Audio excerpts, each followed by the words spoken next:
consent agenda first before the budget, right? Yes. Okay. Would you like a motion to approve the agenda? Yes, can I get a motion to I'll move to approve the agenda. second? I'll second. Okay. Gina? Yes. Brett? Yes. Dwayne? Yes. John? Yes. Jennifer? Yes. Looking at the consent agenda, anybody have any concerns about the minutes? We have 3 sets of minutes there. Bill list, John, Look good. resignations. Yes, I think we have a amendment to that.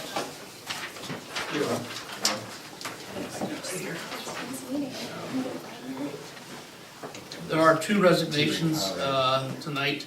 Heather Hyman wishes to resign from her high school English instructor position, yearbook sponsor, assistant large group speech coach, assistant individual speech coach, and newspaper advisor positions. Heather has worked for the district for 1 year, approval is recommended.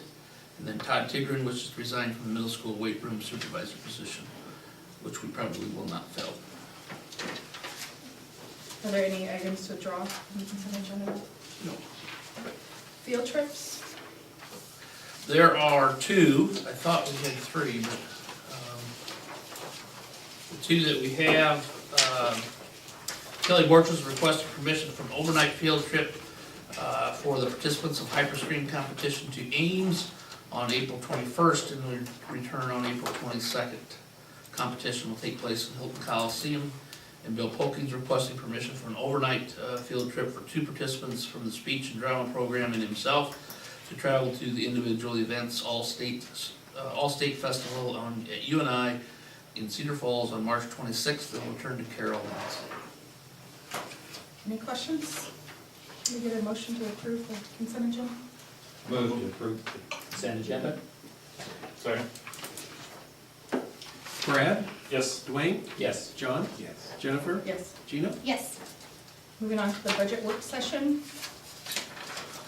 Most of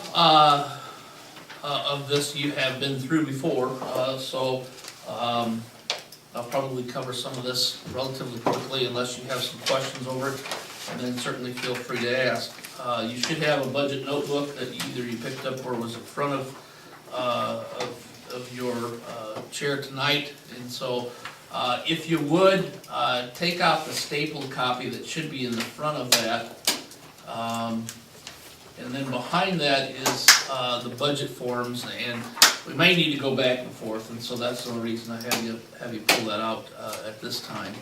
But just a couple things. We'll start with some timelines. The information in your packet is not up to date because those were all run off prior to the other meeting being postponed, and so. But they are fixed on the screen, and so budget workshop tonight. We will publish the budget in the paper this week sometime, probably earlier part of the week than the latter part of the week. We are scheduled to have the budget hearing, certified budget hearing on April 5th at noon. And the budget must be published in the paper at least 10 days prior to the budget hearing and no more than 20 days. And of course, everything's got to be to the county auditor by the 15th. But I think the 15th is on a weekend, so I think it's the 17th this particular year. So sometimes fiscal years need to be clarified, and they kind of run together sometime. And so we are looking at the school year 17-18, which is fiscal year 18, and the easy way to remember that is the fiscal year is always the second part of the years of the school year listed. But you also have to go back to October of 16 for the enrollment count. And so that enrollment from October of 16 is what drives the fiscal 18 certified budget. So, and then it just listed a few more years there. Schools do operate under Dillon's rule versus home rule. Now there has been some discussion in the legislature about that this year. I don't think it's probably going to go anywhere. I think it will stay Dillon's rule. I would be really surprised if it didn't. And the difference is that the school districts only have those powers expressly authorized by the code. It has to say that we can do something in order to do it. Cities and counties, on the other hand, if it's not prohibited, they can go ahead and do it. And so, big difference between the two. Of course, the board's, one of the board's primary impact is setting the budget and along with policy development, vision, and direction of the district and certain accountability. And while we certainly always have an obligation to the taxpayers, we also have an obligation to the students to be able to provide the best educational program that we can. The certified budget just sets the spending limits. It tells the taxpayers the maximum the district will spend in 4 specific categories. Instruction, which obviously is the teaching and learning part. Support services, insurance, equipment, etc. Non-instruction would be the food service. And then other is debt service, facilities acquisition, construction, and AA flow-through is part of that. And all funds are part of the certified budget, and so you're setting those limits. If you remember the budget reports, and you'll see one tonight, under that orange arrow that's pointing down, and if you look at the blue lines highlighted there, those are the amounts that you're setting. And so you're setting one for instruction. Again, if you would think of this as just one long spreadsheet, that's really what this is. And so when we publish the budget in the paper, that's what we have to go with. Now, at the hearing, you can certainly lower what you published, but you can't increase it. And so something to remember there. And then on the budget forms, in fact, if you would look at page 2, would be one area there. If you look at page 2 and then the line number 23 and line number 31A and line number 32 and line number 35A, those are the limits that you're setting tonight, along with obviously the total expenditures and then along with the tax rate.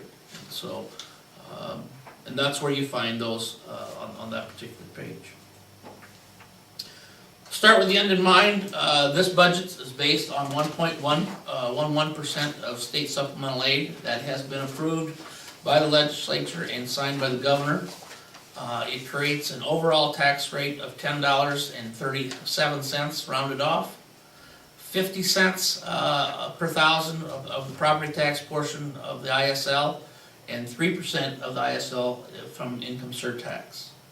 There's $500,000 for cash reserve purposes, plus, it should be plus, not equals, plus $105,836 from the school budget review committee that we approved on.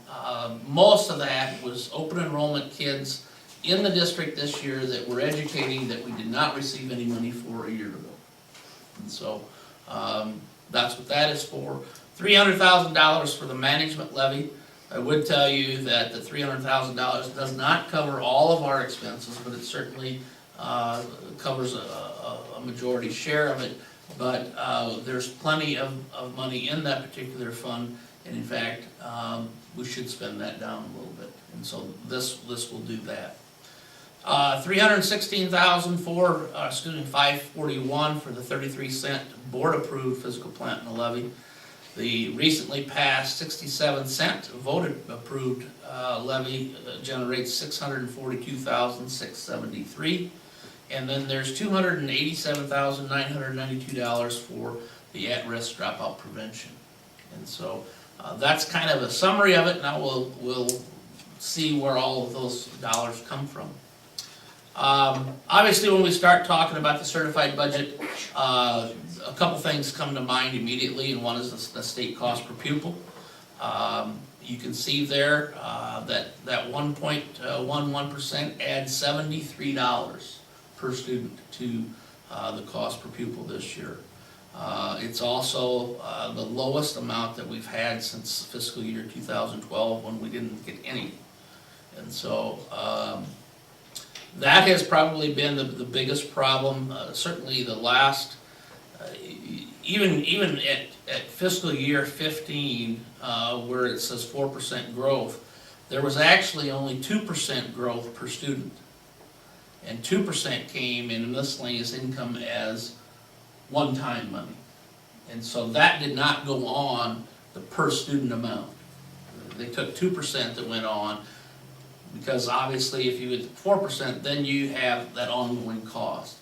This was a way, that was a compromise the legislature did that particular year. And so, but we haven't had 4% since fiscal year 2010. And that certainly has strapped school districts and has not just ours, but others as well. And has created anything from higher class size to districts dropping programs and things of that nature. So certainly the other thing is enrollment trends. You can see that in 2000 we were nearly at 1,900 students, and today we're at 1,678. And so over that 17 year period, that's quite a drop. Now if you would take those 200 and some students times that cost per pupil at $6,664, that's a chunk of change. And so you can see the impact that that has certainly on the district's budget of losing students. And I would tell you that percentage is pretty common in this area, in western Iowa, unless you're by a more metro area, urban area. Certainly district property valuations need to be looked at. You can see on the slide on the TV, the orange highlighted portion is FY18. The valuation went up nearly $19 million with gas and electric. TIF went up $842,000, and the debt service was almost $20 million. So about 2%. We saw an increased valuation throughout the district. There's obviously different funds that the district has that uses throughout the year. With the exception of Fund 21, the Activity Fund, Fund 33, which is capital projects or sales tax, and Fund 61, Nutrition Fund. The other funds, the other four, have some type of property tax implications to it. And so, and that's what you're really setting tonight is the property tax rate. One of the things we also talk often about is regular program cost. And regular program cost is simply the number of kids in the district times the cost per pupil. And so when we certified our enrollment back in October, we certified 1,678.9 students. We took that times the cost per pupil, now that we know that, which calculates $11.1 million, almost $11.2 million for regular program cost. And that certainly is without the 101% budget guarantee. And we'll talk a little bit more about that later on. So regardless of what the property valuations do, that that won't change the regular program cost. You know, sometimes a few years ago, for example, when a number of the windmills went on the tax rolls in the district, our property valuations shot up significantly. Well, the only place that we saw that at a particular time, as far as a budget perspective, was in the board-approved physical plant and equipment levy, because it generated more dollars. You had more tax valuation times the 33 cents, generated more dollars. It does not affect the regular program cost. Only thing that affects the regular program cost are number of kids, butts and seats times the cost per pupil. And so even the uniform levy of $5.40 has no impact on the regular program cost.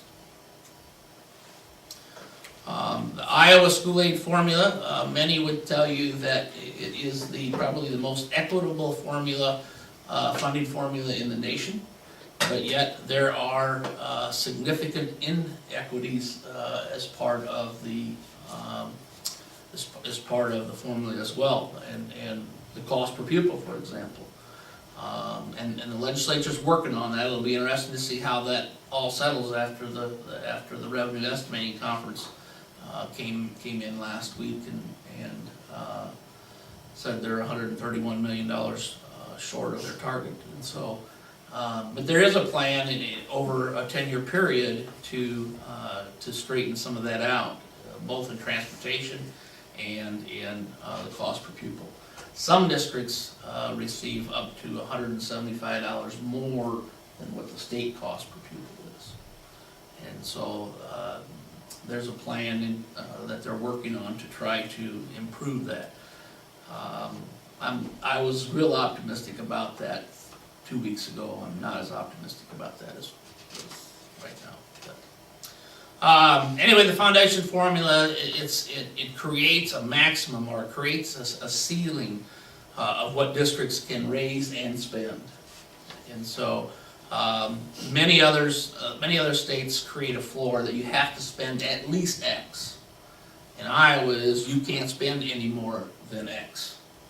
And so I always like to use the Omaha public schools, for example. And their funding is a lot different, but there are schools within in Omaha that are receiving $6,000 or $7,000 per student, and there are other districts that are spending upwards towards $16,000 per student. And so Iowa's formula was built on the theory of it shouldn't matter where a student goes to school, they should all be funded equally. And the formula does that pretty well as compared to others. Now, there's certainly other inequities, as we talked about, but overall, it's probably as good as any around. The formula is strictly math-driven, and the uniform levy, every district assesses $5.40 per thousand of taxable valuation. You can see there in a property-rich district that $5.40 it generates more money in some districts than it does others. And you know, if you would compare Carroll to Denison, for example, the $5.40 in Carroll is going to generate more than the $5.40 in Denison, strictly because of property valuations. Then the state comes in and says, well, they're going to fund up to 87.5% of that cost per pupil through state aid. So while the $5.40 is going to generate less than Denison, they're going to receive more dollars in state aid than what Carroll district is. Here's one part that where it becomes what I think is more advantageous when you have a property-rich district, and property rich probably isn't the right word to describe Carroll, but we are above the state average as far as per student valuation. But for example, in the year when there are across-the-board cuts, when we had the 10% across-the-board cut here a few years ago, the impact on a Carroll district versus a Denison district is much less, because we're less dependent on state aid than a property-poor district. And so, but then everybody's equal at that 87.5%, and then the additional levy generates the rest, the rest of that. And so that's why you see the vast differences in tax rates between school districts, because of that additional levy. And so again, a dollar assessed to property here in Carroll is much different than a dollar assessed to property in Denison. And that's not a criticism of either district, that's just the facts of the matter. I mean, that's just what the property valuations do. General fund revenue sources and budget authority.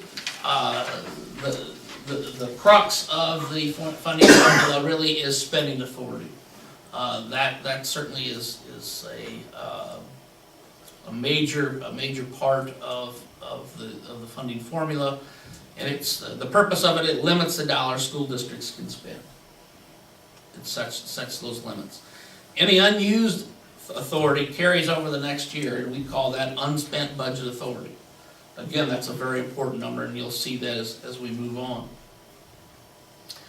Keep in mind, though, that unspent, and I'll use that term unspent balance, that's kind of an older term. Our unspent budget authority is not necessarily cash on hand. It may be. All of the authority may be backed by cash on hand, but it doesn't necessarily have to be. And you'll hear us sometimes say, well, we can go out and get cash. Well, the only way you go out and get cash is through the cash reserve levy.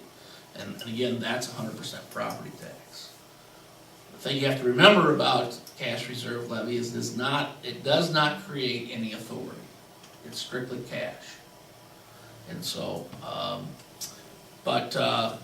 unspent balance, unspent budget authority is unused spending authority. And so, and we'll see that here in just a minute. The combined district cost is a major component of that spending authority, and we'll talk about those items. Plus the prior year's unspent balance, plus miscellaneous income. Miscellaneous income is any income other than property tax or state aid. Plus instructional support levy, plus now the preschool state aid. All of that equals the budget spending authority. So combined district cost is that regular program cost without the 101 budget guarantee. Then you have supplemental weighting. Supplemental weighting are things like DMAT classes we receive supplemental weighting for. When we do operational sharing, we get supplemental weighting for that. There's a number of things that can come into that. Then you also factor in the special education weightings